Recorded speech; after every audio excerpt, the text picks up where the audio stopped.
ಬೋವಿ ಸಮುದಾಯದ ಅಭಿವೃದ್ಧಿ ಹಣ ಲೂಟಿಯಾಗಿದೆ. ಬೆಂಗಳೂರಿನಲ್ಲಿ ನಿಖಿಲ್ ಕುಮಾರಸ್ವಾಮಿ ಹೇಳಿಕೆಯನ್ನ ನೀಡಿದ್ದಾರೆ. ಭೂಮಿ ಮಂಜೂರಾತಿಗೆ 5 ಲಕ್ಷ ರೂಪಾಯಿಯನ್ನ ಕೇಳಿದ್ದಾರೆ.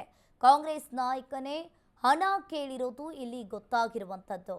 ಬೋವಿ ಸಮುದಾಯದ ಅಭಿವೃದ್ಧಿ ಹಣ ಲೂಟಿಯಾಗಿದೆ ಅಂತ ಬೆಂಗಳೂರಿನಲ್ಲಿ ನಿಖಿಲ್ ಕುಮಾರಸ್ವಾಮಿ ಹೇಳಿಕೆಯನ್ನ ನೀಡಿರುವಂತದ್ದು.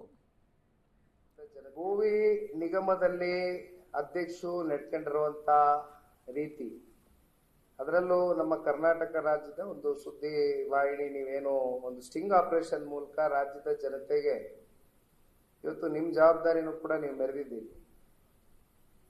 ಬೋವಿ ಜನಾಂಗ ಅಷ್ಟೇ ಅಲ್ಲ, ಇವತ್ತು ವಾಲ್ಮೀಕಿ ನಿಗಮದಲ್ಲಿ ಯಾವ ರೀತಿ 189 ಕೋಟಿ ಹಗರಣ ಆಯಿತು, ಜೊತೆಯಲ್ಲಿ SSCP TSP ಹಣ ಪ್ರತಿ ವರ್ಷ 11,000, 12,000, 13,000 ಕೋಟಿ 5 ಗ್ಯಾರಂಟಿಗಳ ಹೆಸರಲ್ಲಿ ಇವತ್ತು ದಲಿತ ಕೇರಿ ಅಭಿವೃದ್ಧಿಗಳಿಗೆ ಇಟ್ಟಿರ್ತಕ್ಕಂಥ ಹಣ. ಅದು ಯಾವ ರೀತಿ ಇವತ್ತು ಸ್ವೇಚ್ಛಾಚಾರವಾಗಿ 5 ಗ್ಯಾರಂಟಿಗಳ ಹೆಸರಲ್ಲಿ ಬೇರೆ ಬೇರೆ ಕಡೆ ಬಳಕೆ ಆಗ್ತಾ ಇದೆ, ದುರ್ಬಳಕೆ ಆಗ್ತಾ ಇದೆ ಅನ್ನೋದು ನಾವು ನೋಡ್ತಾ ಇದ್ದೇವೆ. ಬಟ್ ಇವತ್ತು ಬೋವಿ ನಿಗಮದಲ್ಲಿ ಅಧ್ಯಕ್ಷರು ನಡ್ಕೊಂಡಿರುವಂತ ರೀತಿ ಏನು, ಭೂಮಿ ಮಂಜೂರಾತಿ ಆಗಿತ್ತು 25 ಲಕ್ಷ, ಅದಕ್ಕೆ 5 ಲಕ್ಷ ಇವತ್ತು ಅವ್ರು ಬೇಡಿಕೆ ಇಡ್ತಾರೆ, ಒಂದು ಕಮಿಷನ್ ಇಡ್ತಾರೆ ಅಂದ್ರೆ ಈಗ ಆ ಅಧ್ಯಕ್ಷ ಯಾರು? ಆ ಅಧ್ಯಕ್ಷ ಬಂದು is nobody other than Congress man, ಹೌದಲ್ವೇ? ಯಾರೋ ನ್ಯೂಟ್ರಲ್ ಪರ್ಸನ್ ನ ಕರ್ಕೊಂಬಂದು ಕೂರಿಸಿ ಅಧ್ಯಕ್ಷ ಮಾಡಿರುವಂತದ್ದಲ್ಲ ಸರ್ಕಾರ. ಅಲ್ಲಿ ಅವರು ಒಬ್ರು ಕಾಂಗ್ರೆಸ್ನ ಸದಸ್ಯರು.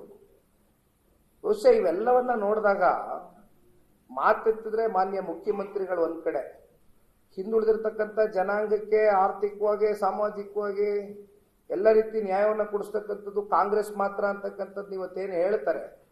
ಆದ್ರೆ ಎಷ್ಟರ ಮಟ್ಟಕ್ಕೆ ನೀವು ಕಳೆದ 2 ವರ್ಷದಿಂದ ನ್ಯಾಯ ಕೊಡಕ್ಕಾಗಿದೆ? ನಿಜಕ್ಕೂ ಪರಿಶಿಷ್ಟ ಜಾತಿ, ಪರಿಶಿಷ್ಟ ವರ್ಗಕ್ಕೆ, ಪರಿಶಿಷ್ಟ ಪಂಗಡಕ್ಕೆ ನೀವು ನ್ಯಾಯ ಕೊಡ್ಲಿಕ್ಕೆ ಆಗಿದೆಯಾ? ಅಫ್ಕೋರ್ಸ್ ಸರ್, ಅದನ್ನೇ 189 ಕೋಟಿ ಎತ್ತಾಯ್ತು. ಮತ್ತೆ ಮಂತ್ರಿಗಳು ಜೈಲ್ಗೆ ಹೋಗಿ ಬಂದಂತದ್ದು ನೋಡಿದ್ದೇವೆ. ಆ ಹಣ ಎಲ್ಲಿಗೆ ಹೋಯ್ತು? ಇಡಿ ಇಂಟರ್ಫಿಯರೆನ್ಸ್ ಆಯ್ತು. ಇಡಿ ಯಾವಾಗ ಇಂಟರ್ಫಿಯರೆನ್ಸ್ ಆಗುತ್ತೆ?